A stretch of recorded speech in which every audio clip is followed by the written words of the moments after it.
আজকে এরকম একটা সিনেমা নিয়ে কথা বলবো যেটা বউ একবার দেখছে, দেখার পর আবার দেখতে মন চাইতেছে। হ্যালো এভরিওয়ান, আজকে আমরা উত্তরা সেন্টার থেকে রওনা দিলাম শাকিব খানের দরদ সিনেমা দেখতে। আমাদের শো ছিল বিকাল 4:45। আমরা মেট্রোতে করে বসুন্ধরা স্টার সিনেপ্লেক্সের উদ্দেশ্যে রওনা দিলাম। আমরা 3 দিন আগেই অনলাইনে মুভির টিকিট কেটে রাখছিলাম। তো আমাদের মেট্রো চলে আসলো, স্বপ্নের মেট্রো। আমরা মেট্রোতে উঠে পড়লাম।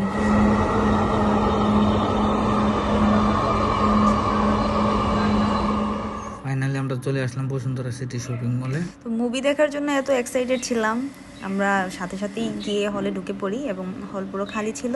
মুভি শুরু হওয়ার সাথে সাথে যদিও পুরো হাউসফুল ছিল। এই তো আমাদের শাকিব খানের সুপারস্টারের মুভি শুরু হয়ে গেছে, দেখতে পাচ্ছেন। খুবই সুন্দর একটা মুভি ছিল, কিন্তু একটা প্রবলেম ছিল যে মুভিতে কিছু কিছু জায়গায় ডাবিং মিলে নাই। যেহেতু এটা একটা যৌথ প্রযোজনার মুভি ছিল, তো এটা হওয়াটা স্বাভাবিক।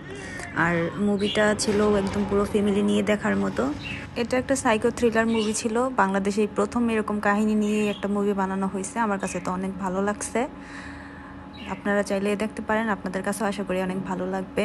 বিশেষ করে সাকিবিয়ান যারা আছে তাদের জন্য পারফেক্ট একটা মুভি। তো ফাইনালি আমাদের মুভি দেখা শেষ হয়ে গেছে, আমরা এখন বাড়ি চলে যাব। সো টাটা, আবার দেখা হবে অন্য কোনো ভিডিওতে। আল্লাহ হাফেজ।